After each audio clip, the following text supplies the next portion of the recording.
Mr. Michael Zytkow. Let's give him a big round of applause. Good evening, everyone.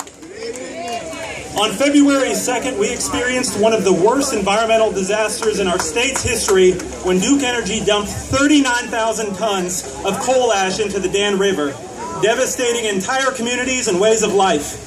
Here we are 7 months later, and Duke says they are done cleaning the river after only having removed 7% of the coal ash. Our community is at risk. 80% of our water sits directly beside multiple toxic coal ash dumps.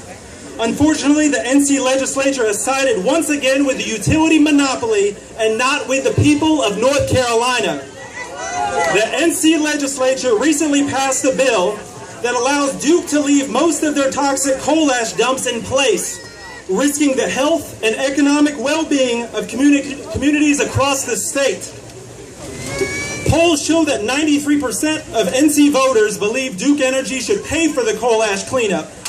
And yet this bill that our legislature passed allows Duke to raise our bills as early as January. This from a company that has raised our rates 3 times in the last 4 years. This from a company that has just reported an 80% jump in profits over the last quarter. This bill continues to highlight the cozy relationship between Duke and our so-called representatives, whether elected or appointed. But we know there is only one way we can solve the coal ash problem, and that is not to create coal ash in the first place. We can do this by moving away from dirty energy like coal and moving toward clean, renewable energy like solar.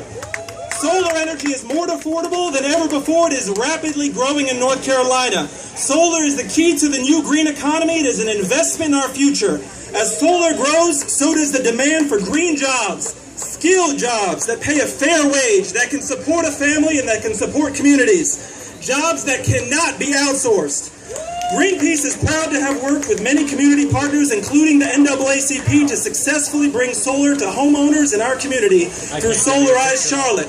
We are excited to begin working to bring solar energy to our schools, creating jobs and cleaning our air for our children. I would also like to invite you all to join us for what will be the largest climate march in history.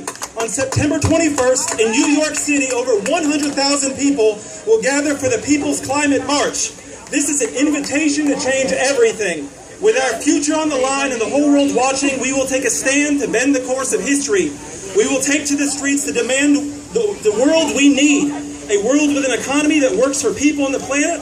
A world safe from the ravages of climate change. A world with good jobs, clean air and water, and healthy communities. To change everything, we need everyone on board. Please, if you are interested in getting involved in solar in our schools or going to the People's Climate March, please sign up at the Greenpeace booth over there. Greenpeace is proud to be here. Forward together. Not one step back.